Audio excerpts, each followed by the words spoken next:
Hello, this is my vlog. Nothing sacred with Sergei Boyarkov. I am the artist who can unite everyone. There is good news from Russia.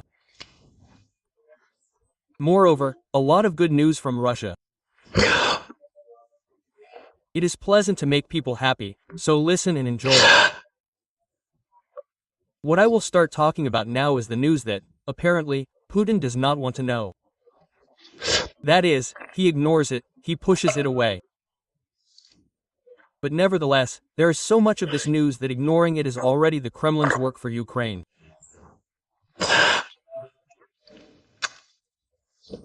This year, SNF reported that somewhere between 2 and 2.4 billion rubles, this is its loss. Last year, they had a profit of plus 18. Magnitogorsk Iron and Steel Works. That same Magnitka. It is the largest plant in Russia. And the profit fell ninefold. It became unprofitable, that is, deeply unprofitable. And this Severstal, well, that same Cherepovets Iron and Steel Works, it includes, I think, I could be wrong, 8 or 9 factories. Well, check it on Google. Their profit has halved.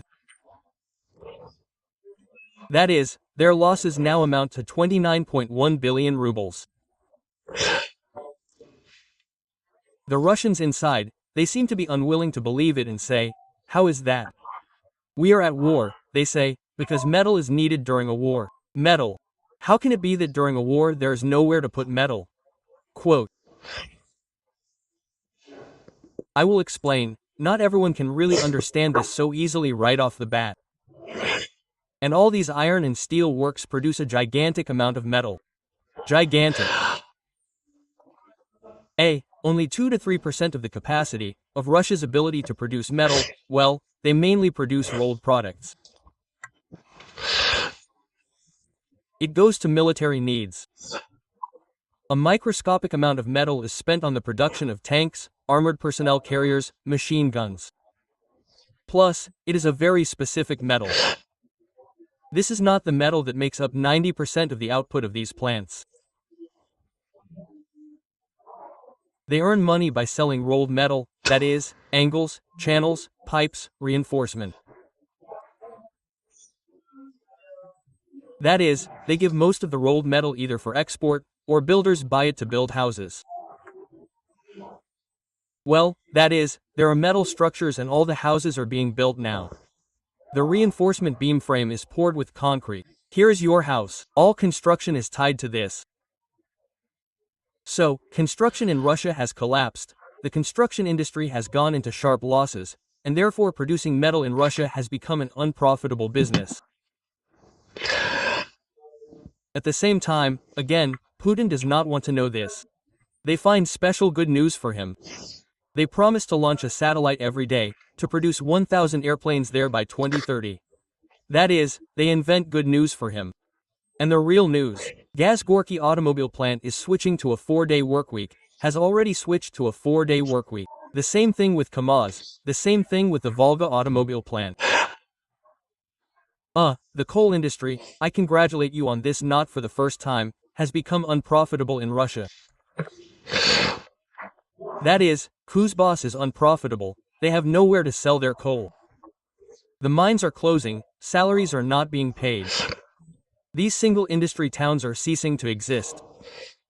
No, well, I understand that politics, probably, is so that all of these go and get hired for the war, but the coal industry, like, well, metallurgy in Russia, have become unprofitable, deeply unprofitable.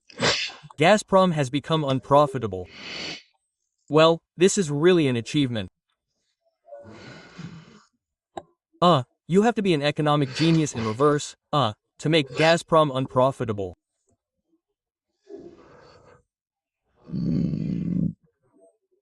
Shopping malls in Russia, as well as construction companies, are breathing their last, because, tenants are leaving, shopping malls are starting to make their owners lose money.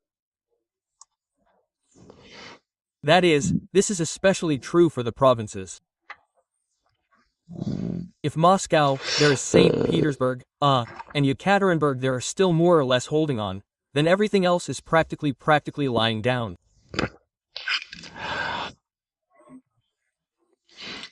And military conscription in Russia, by the way, has already, well, this news has been stirring up Russian publics for a couple of days. It is becoming year-round, then, probably, around the clock. Such a reservation will pass, yes, they want to kind of relieve the military registration and enlistment office, so that there are no influxes. That is, they are ready for the cash register to work for admission constantly, without breaks. Excellent news. I think this is one of the most inspiring news for us. In Russia, some kind of archpriest, Artemy Vladimirov, well, almost Putin, Vladimirov, yes. Artemy Vladimirov said that there is a way to fight Ukrainian drones on fiber optics. This is a bell ringing. Here's a bell ringing. Well, according to this madman, it has a negative effect on the flight of Ukrainian drones on fiber optics. Now I understand what the Moscow airports that are standing still lack. They lack Kolakolin. If they had built Kolakolin around themselves and introduced the Kolakolnya plan instead of the carpet plan, our hips would have nowhere to fly to. They would have scared us off with the ringing of bells. When I tell this story, I don't make it up. I like to joke around like that, you know, to use some kind of metaphor, to shove in some kind of epithet, to come up with some kind of game situation. But when I read real news, sometimes I understand that my attempts to be funny, compared to Russian reality, and unfortunately sometimes to ours too, are nervously smoking on the sidelines. Life fills the living world with such unimaginable absurdity that it is practically impossible to come up with it on purpose.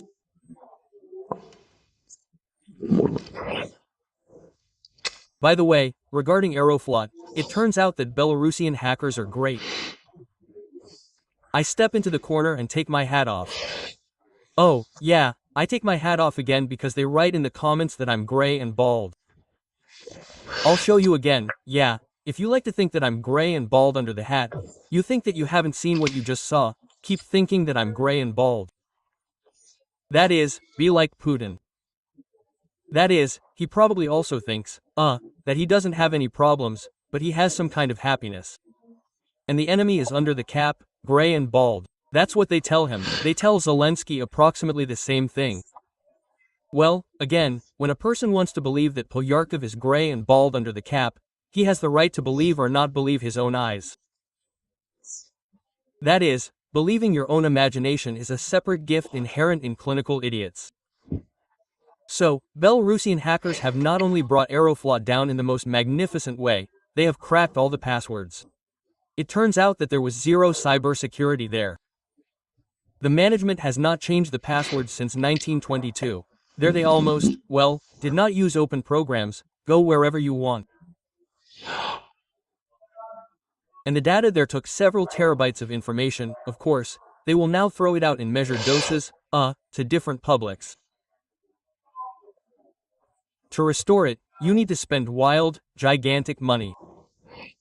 It will take at least half a year to restore it.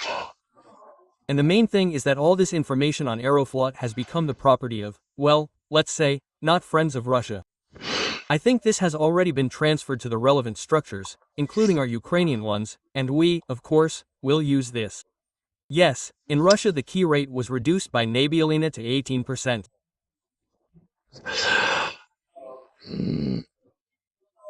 Instead of total joy, grief is approaching for Russian economists, because they understand perfectly well what this is fraught with.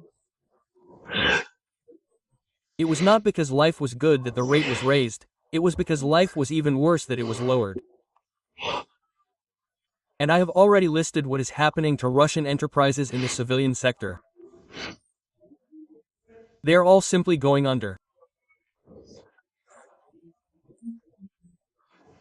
The rate of 18% is no longer helping, and there is no, well, civilian profitability in, long-term projects. Well, because there is car production, there is metallurgy. This is not where you invest money, and a week later you sell everything and pay off the loan. No, there they take credit money and invest it there, well, for a year, for 2, there is 6 months at least, sometimes for 3. If you take a loan that you will, having received a profit, pay back in a year and a half, so to speak, then a business with a profitability of 50%, well, you need to pay back 30, and keep 20 for yourself, yes, so to speak, and in 3 years it will already be, well, you understand, the same 30% minimum. There is no such profitability in the civil sector. Well, including agriculture, you understand, those who are engaged in growing some crops, who take out a loan, roughly speaking, a person takes out a loan for sowing, then he also needs to harvest.